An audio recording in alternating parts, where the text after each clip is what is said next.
Okay, now we come to the presentation part of the night. That's what many of us are waiting for. That's what many of us come for. And I would like to introduce Mr. Gincherman of Liquid Maps, and I hope I pronounced your name correctly. It's a good try. I can't even say it right, too, so I have a similar issue as you do.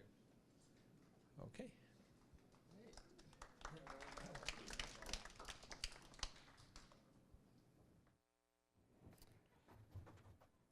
Yes.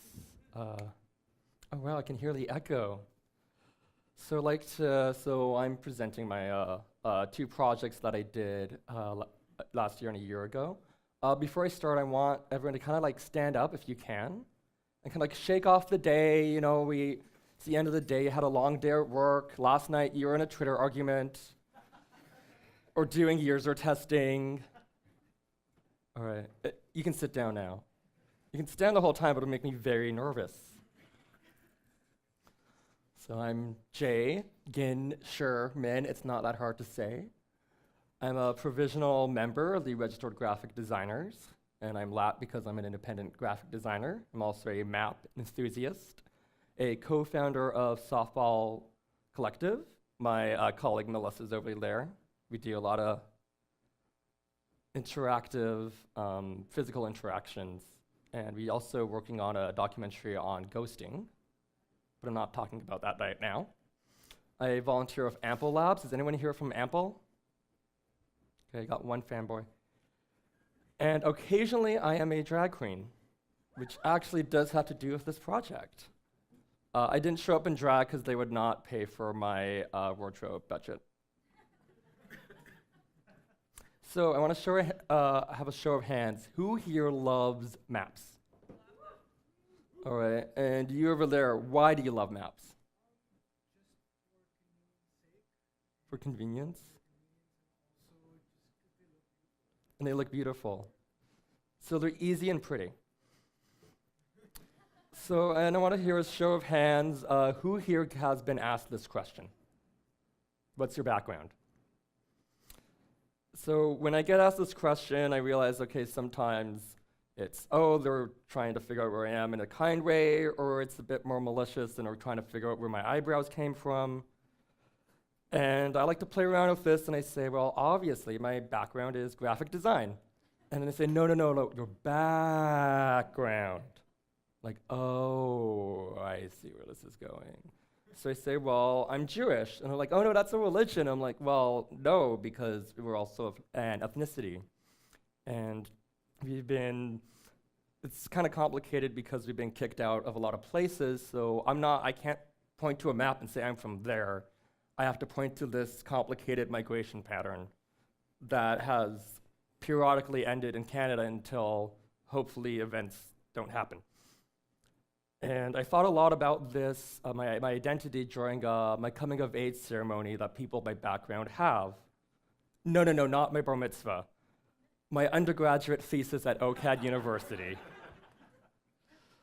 So, if you don't know, we don't write a thesis. Assignment is for the whole year, research a thing, make a thing. Don't cry that much. And our first assignment, we had to kind of bring in information about our topic and present it. And we'd be marked by how do we talk about it. And I thought, okay, well, how do I get a class of people who don't know each other talking? And I thought, this is my last year, I'm going to come in drag. It was a Friday class, they loved it. My prof still talks about it. And I began to think about my background.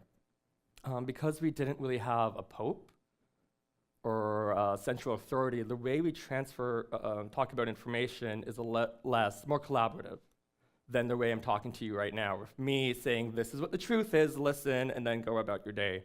We have Talmud study, where people sit around and they argue and they talk over it. Forget the Twitter debate, this is where it originally happened.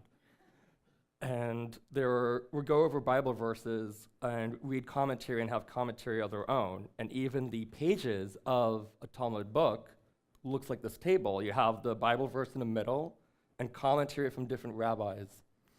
And then the publisher will have a rabbi do commentary on that, and then you sit around and have more commentary. And this isn't just elderly women doing this. This is also young 8-year-olds on sleepaway camp, where I went to at Camp George. Anyone go to Jewish sleepaway camp here? Yeah. I have other stories I would be able to do a stand-up routine over. But we would have rabbis come in, and he would give us an image or a piece of text, and he split us off into groups to analyze it, and then we'd come back and explain what we learned. Rather than a rabbi saying, like, this is bad, you shouldn't do it, it will be, this is something in the world, what do we think about it? Why is it like that? And then I also do drag, that's me. That's Ivana Slavovich, my drag persona. And I get people to dance around me because I want to kind of have that idea of we're all in this together. So I thought, okay, how do I mix this in? And I also really like maps and ravines, and I thought, okay, maybe I'll present these topics together and we'll pick one. And that's what my intention was. So I put them into clipboards, north being the ravines, east being maps, south being drag, because it's all about what's down south. And I didn't put anything for the rest because they get way too much attention. So we got them to go through it, come back and present it, and we laid it out in a circle, and I asked them how things were related to each other. So I made them present, so I didn't really have to. And then after a lot of confusion and trying out different things and not knowing what the hell I was doing, a prof showed me this book called Everything Sings by Dennis Wood.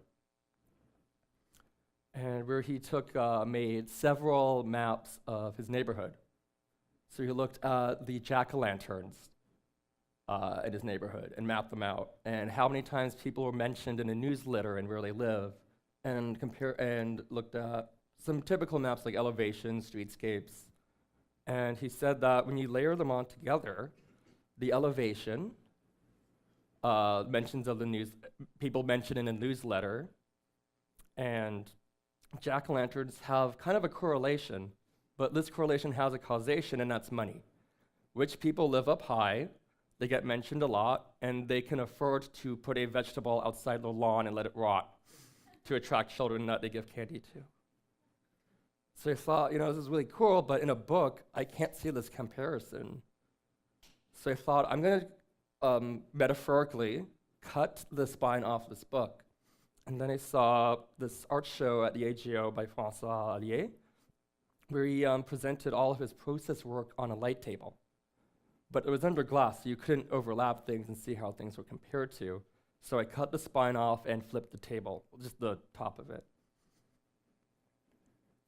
And after more wild experimentation, my prof said, okay, you just need to find a place and make some maps. So I chose the Humber River because it had some definite borders to it, so I wouldn't be too overwhelmed by the information.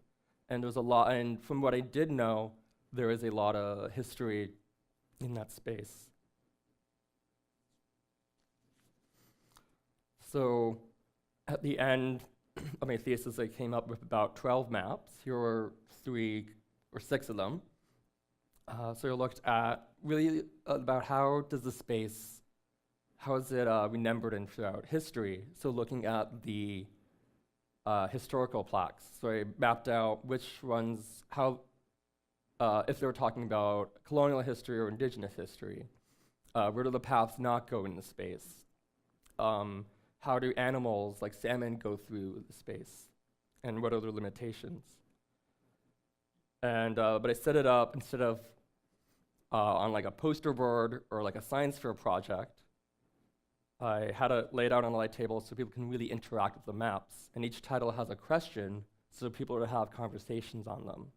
And at my graduate exhibition, it was very successful. My dean put it on her Instagram, and she said I did cool graphic design on it. When I told my mom that, she actually asked me, like, oh, is this a thing you put on your resume? Like, it's an award? Like, no, it's an Instagram post. And then I also, if you do a project like this, it's important to tell people, yes, you can touch it. I should have wrote be gentle. And then after that, I thought it was over. This is just going to I didn't instantly get a job at my graduation fair like I thought I would. And I'm just going to just leave this in my basement until somebody wants it, or I just take it apart. And then I got an email, not offering a job, but a Ryerson master's student in spatial analysis asking to collaborate. And he wanted to do a project about Toronto community housing.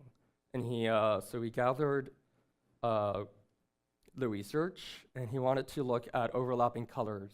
So just like when you overlap paint with transparencies, if you overlap yellow and cyan, you actually get this green color. And red and blue can actually make a gray, so we started playing with that. And we looked on a Toronto Open Data website to pull out the information about shelters, cooling centers, things that people in Toronto community housing really have lived experiences with, which he had as well. So this is one on shelters, and we based them on the density. And at the top, there is the yellow arrow, since I don't have a laser pointer. That's what people would use to align them to the base map. And then the legend builds over each other. And again, continuing from my last project, we had questions rather than titles to initiate that conversation. And it was shown in a computer lab at Ryerson, not a fancy art gallery like I was hoping. So naturally, I submitted it to an art show a few months later at Nui Rose. So there was the base map that people would put maps on top of. That's Edgar Bakuli, the map maker that I collaborated with. And it was quite, the conversations were really interesting compared to the previous one. A woman was asking like, okay, what's a cooling center? And someone said, have you lived without air conditioning? And talked about how in her housing she would have to go to a community center to get water and ice. And he also, an urban planner said that this would be really great for showing consultations and for mapping to have that place of interaction. And it was a bit of equality because there isn't like a key person over here telling you what everything is. It's the audience who really figures out the information. Just like the what my rabbis did back at my Jewish camp. So because I pretended to be Oprah and tell you my favorite things, I'm going to continue that trend. I want you all to look under your seats. And there should be 3 of you have a white piece of paper. So who has the green one? All right, can you, we're gonna do an interactive kind of activity where you're going to finish the rest of this presentation so I can leave. I'm just kidding, I'll stay here. But can you read that out loud? Can anyone answer that question? How do we, yeah. Or you're just speaking to my mic. How do we create a discussion with over 50 people? So how do we create a discussion with 50 people? Any ideas?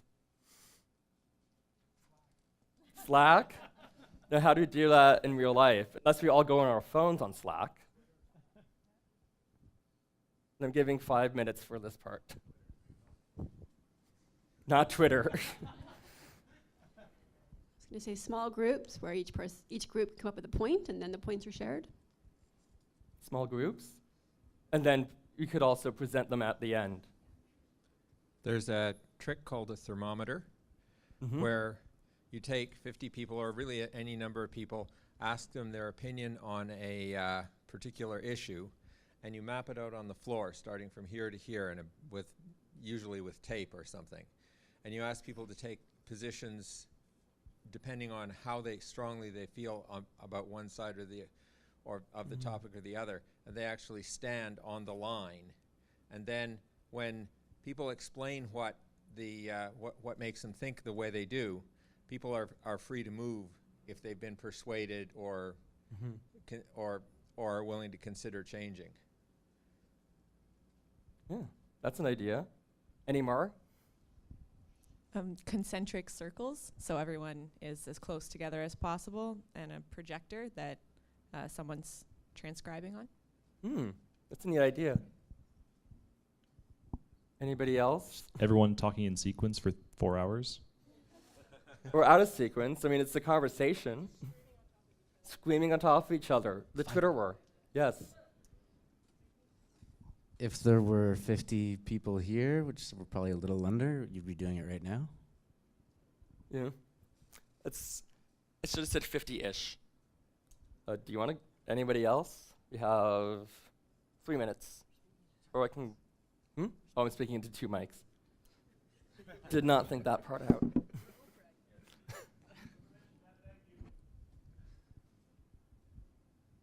All right, let's go to the next question. Who has the blue card?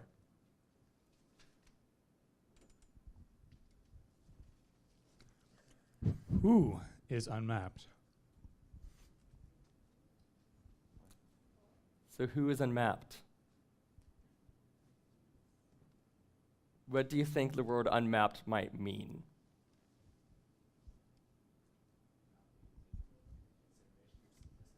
Mm-hmm. Wait, what did you say? Oh, yeah. Not being taken into consideration, statistically speaking?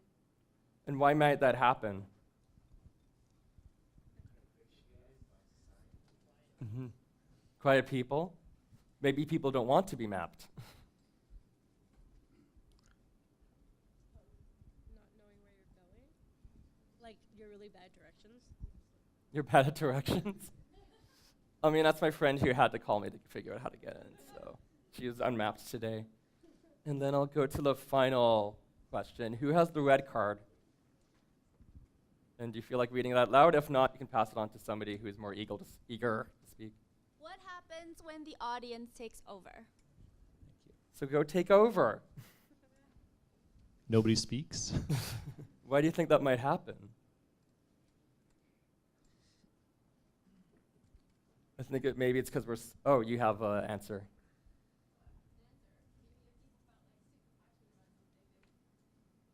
It could be also passion. That's kind of what leads revolutions, yeah? You're all looking at me, so I'd have to go behind you all, and then maybe you might take over. We're too polite to take up space. You're too polite to take up space. Yeah, that's definitely one. It could also be architecture. Like, we're in a space where I am pretty much the center of attention. So imagine what this would be like if all the chairs were completely mismangled, and we had also these kind of tools and changing the architecture. I did want to brainstorm an idea this week to figure out, okay, well, how could I transpose what I showed you on the light table to a audience? But during my original thesis, I kind of started off that way. I was thinking, okay, how do I create a method where people feel comfortable to talk to each other, just 8 people, and I had to leave the rules really open to let them kind of figure out. Originally, I didn't expect them to lay out everything down in a circle, but they kind of just took over the project. And I think maybe because of the lower numbers, they felt more comfortable with each other. They already were in a situation. Plus, they were going to be seeing each other for a whole entire year during a thesis class. So I'd like to say thank you for your participation. And I'd like to keep chatting. So you can either email me at this email right here, go on my website, work-by-jg, and follow my misadventures on Instagram at work.workbyjg. So thank you.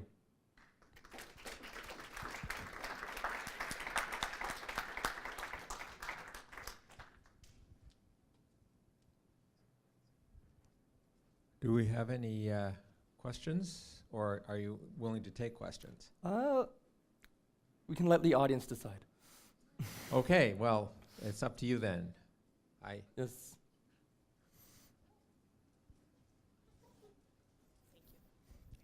I was wondering if you have any future plans for your maps and ideas that you want to overlay on top of each other.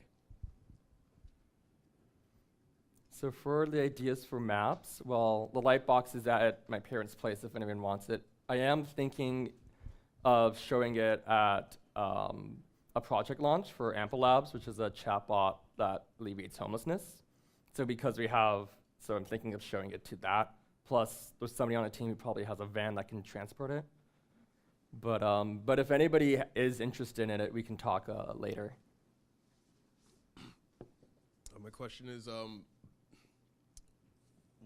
what applications could you imagine that mapping information to show a different view of various arguments, and what immediate applications of mapping arguments would you propose? So a lot of those have been done. During my research, I did look into, I think it's called Power of Maps. It's where a lot of places in the global south, they'll have the elders come in. They they start off making a relief map of the area, how the young people of the village create the physical map, and then they bring in elders to map out information that they can use to negotiate with higher governments and corporations. So I think it's when you have the map on the floor or below the people looking at it, it gives a different hierarchy than an information like here, where this is the idol, and you're all kind of worshiping maybe not a PowerPoint slide, but that kind of idea. I hope that answered it. You can go again.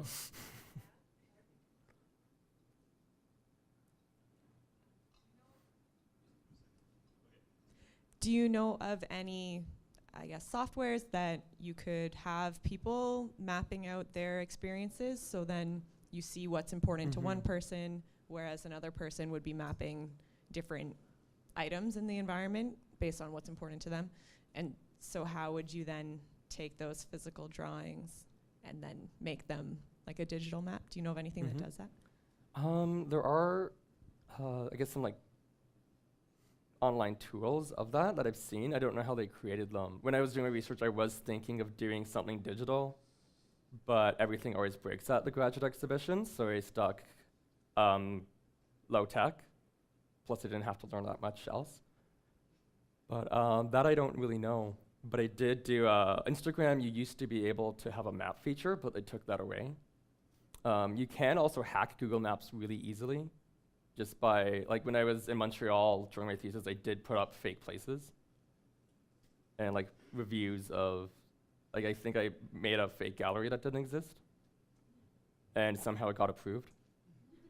So there's also OpenStreetMap is a tool that Howson used. There was this one project that I worked on with the Ontario Council for International Cooperation that was in a magazine I was working on, where this person in Kyrgyzstan is working with using OpenStreetMap to map the areas that they live in to help protect their semi-nomadic lifestyle. So there are tools out there, I don't know what they're called. Wrangle, you sound like you know more about software than I do, so we asked someone there.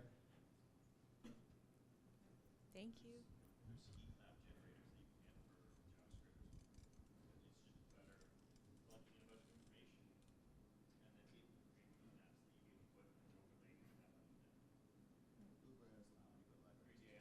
What was that? Okay.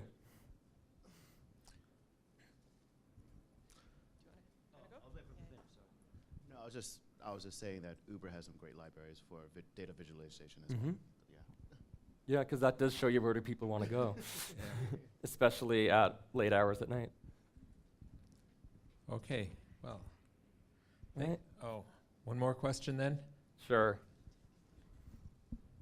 I'm not sure if it's a question or a comment or an idea, but I was just thinking, what about mapping buildings that are heritage buildings that are going to have condos on top of them? Yeah, there was a prank that someone did is they made fake those proposal posters Will they put condos on Toronto landmarks, like one on the CN Tower, one on the Sky Dome? And I think it's not 7:30 yet, so you have time for, I think, one more question. Any further Questions, comments, concerns? questions, comments?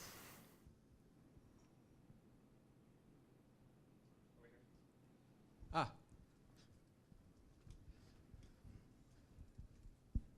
I just want to say I really like how you've let explorations of your identity inform your work. Thank you. And I don't see many people doing that in kind of tech or in this environment. Do you have any suggestions on how to kind of start exploring that? Do it. That's really what I would say. Do it and organize also, like, especially if you're from more marginalized identities, it's good to have that support, because self-care is very important, especially. You're going to have to do a lot of explaining yourself to people who may not necessarily understand and may ask questions that they really shouldn't. Like, when being open about my Jewish identity, I get very strange questions about the Israeli-Palestinian conflict when it has nothing to do with what I'm talking about, or accusations of wealth that I don't have. Happens quite more often than it should and people think. But I think it's really, but it's also when you're representing yourself, your identity is a part of yourself. So I'm not representing that story of my experience at Jewish summer camp isn't gonna be everyone else's. So I think it's being very aware. But why would you think that people maybe don't do that as often? I think often we're kind of fed the problems in our world, and perhaps we don't look inwards. It's a very outward facing seeking of the issues in the world to fix. And what I find interesting is that you've got a more introspective method of doing this. So I don't really have a question. I just find it an interesting procedure that you're doing. Yeah, like even the buildings that we really work in, like, often have, like, my friend Melissa were trying to think of, like, oh, I think I've been here before. I'm like, well, most tech offices kind of look identical. So I think, I always say it's architecture, really look at, creating spaces that kind of can reflect who we are. And that can change over time, just like us. I think that's all we have time for, so thank you to you all for participating. And give yourselves also a round of applause. Thank you. thank you. And now I'll Thank mute you. myself. Thank you. Are you going to be, you will be here for the rest of the session so people can come and talk